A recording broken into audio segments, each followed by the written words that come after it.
నంద్యాలలో ఘనంగా 80వ స్వాతంత్ర దినోత్సవ వేడుకలు. నంద్యాల 80వ స్వాతంత్ర దినోత్సవాన్ని పురస్కరించుకుని నంద్యాలలోని పిఎస్సి మరియు కేవీఎస్సి ప్రభుత్వ డిగ్రీ కళాశాల మైదానంలో ఘనంగా స్వాతంత్ర దినోత్సవ వేడుకలు నిర్వహించారు. ఈ కార్యక్రమానికి రాష్ట్ర న్యాయ, మైనారిటీ సంక్షేమ శాఖ మంత్రి శ్రీ ఎన్ఎండి ఫరూక్ ముఖ్య అతిథిగా హాజరై జాతీయ జెండాను ఆవిష్కరించారు. అనంతరం పోలీసు గౌరవ వందనాన్ని స్వీకరించిన మంత్రి ఫరూక్ జిల్లా కలెక్టర్ శ్రీమతి రాజకుమారి కనియా, జిల్లా ఎస్పీ సునీల్ షోరాన్లతో కలిసి సాయుధ దళాల పరేడ్ను పరిశీలించారు. ఈ సందర్భంగా మంత్రి ఫరూక్ స్వాతంత్ర దినోత్సవ సందేశాన్ని ప్రజలకు వివరించారు. స్వాతంత్ర సమరయోధుల త్యాగాలను స్మరించుకుంటూ దేశ అభివృద్ధి, రాష్ట్ర ప్రగతి కోసం ప్రతి ఒక్కరూ బాధ్యతతో పనిచేయాలని పిలుపునిచ్చారు. ప్రజాస్వామ్య, రాజ్యాంగ విలువలను కాపాడుతూ సమగ్ర అభివృద్ధి సాధించడమే స్వాతంత్ర సమరయోధులకు నిజమైన నివాళి అని పేర్కొన్నారు.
మహమ్మద్ ఫరూక్ సార్ గారి ప్రస్థానం ఆత్మీయత, అనురాగాల మధ్య మొదలై 1950 మే 15న కొత్తపల్లి మండలం ముసల్మూడి గ్రామంలో జన్మించారు. వీరు సుగంధభరితమైన జీవితాన్ని ఆపాదించుకుని సుగంధ ద్రవ్యాల వ్యాపారంలో నుంచి పేరు ప్రఖ్యాతులు సంపాదించినటువంటి నస్యం ఇబ్రహీం ఖలీల్ గారి సంతానం వీరు.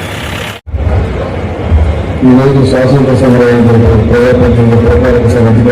అధికారులకు, మీడియా ప్రీతిపాత్రులకి, మీడియా మిత్రులందరికీ నా హృదయపూర్వక శుభాకాంక్షలు తెలియజేస్తాను. నేడు మనం 8వ స్వాతంత్ర దినోత్సవ ఘనంగా జరుపుకుంటున్నాం. స్వాతంత్ర ఉద్యమంలో పాల్గొన్న జాతిపిత మహాత్మా గాంధీ, పండిట్ జవహర్లాల్ నెహ్రూ గారు, అదేవిధంగా సుభాష్ చంద్రబోస్, భగత్ సింగ్, అబ్దుల్ సీతారామరాజు, మౌలానా అబ్దుల్ కలాం ఆజాద్, డాక్టర్ జగ్జీవన్, జ్యోతిరావు పూలే, బిఆర్ అంబేద్కర్, కమలంజీ మరియు ఎందరో అమరవీర త్యాగాలను స్మరించుకుంటూ మనం ఈ బాధ్యత ప్రధానంగా ఈ జిల్లాలో పుట్టిపోయిన ప్రాంత ప్రజల స్వాతంత్ర్యం రెడీసిన బిఆర్ నరసింహారెడ్డి గారు, గోసాని వెంకన్న, పెద్ద గోగన్న, నంద్యాల కాకరాబాద్ నరసింహారావు గారు, ఆంధ్రప్రదేశ్ రాయచూర హరిభారత్ చంద్రరావు గారు, యాదగిరి స్వామిరెడ్డి గారు, కొండరెడ్డి వెంకటేశ్వర గారు, సుబ్బారెడ్డి గారు, గుర్రం వెంకటరెడ్డి గారు, రామారావు గారు, అయ్యప్ప రెడ్డి గారు, అదేవిధంగా మహనీయులందరికీ మన నివాళులు అర్పిస్తున్నాం. ఈ శుభతరుణంలో దేశ భక్తి స్ఫూర్తితో మహనీయుల ఆశయాన్ని అనుసరించి ఈ సందర్భంగా కోరుకుంటా ఉన్నాను. ఈ స్వాతంత్ర దినోత్సవ వేడుకల్లో జిల్లా మంత్రిగా మీతో పాల్గొనే అవకాశం కలిగించిన గౌరవ ముఖ్యమంత్రి గారికి, చంద్రబాబు నాయుడు గారికి నా ధన్యవాదాలు, నా కృతజ్ఞతలు తెలుసుకుంటాను. అదేవిధంగా రాష్ట్ర ప్రభుత్వ కార్యక్రమాలు, లక్ష్య సాధన కార్యక్రమ ఏకీకృతం చేసిన వివిధ ప్రభుత్వ కార్యక్రమాలు ప్రగతి సాధన విశేషంగా కృషి చేస్తున్న జిల్లా కలెక్టర్ శ్రీమతి రాష్ట్రపతి గణనీయ గారికి, వారి ఆధ్వర్యంలో పనిచేస్తున్న జిల్లా యంత్రాంగానికి మనస్ఫూర్తిగా అభినందిస్తున్నాను. ప్రజాప్రతినిధులు, అధికారులు సమన్వయంగా పనిచేసి నంద్యాల జిల్లాను అగ్రగామిగా నిలిపేందుకు మనమందరం విజ్ఞప్తి చేస్తా ఉన్నాం. అంకితభావంతో విజ్ఞప్తి చేస్తా ఉన్నాం.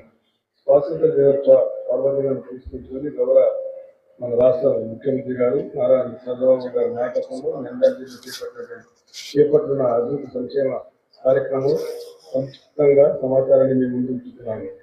గౌరవ ముఖ్యమంత్రి గారు 2 సంవత్సరాల కాల అభివృద్ధిని సంక్షేమంతో కూడిన సుపరిపాలన అందించారు. ప్రజా జీవన విధానాన్ని మార్చడానికి కూడా ప్రభుత్వం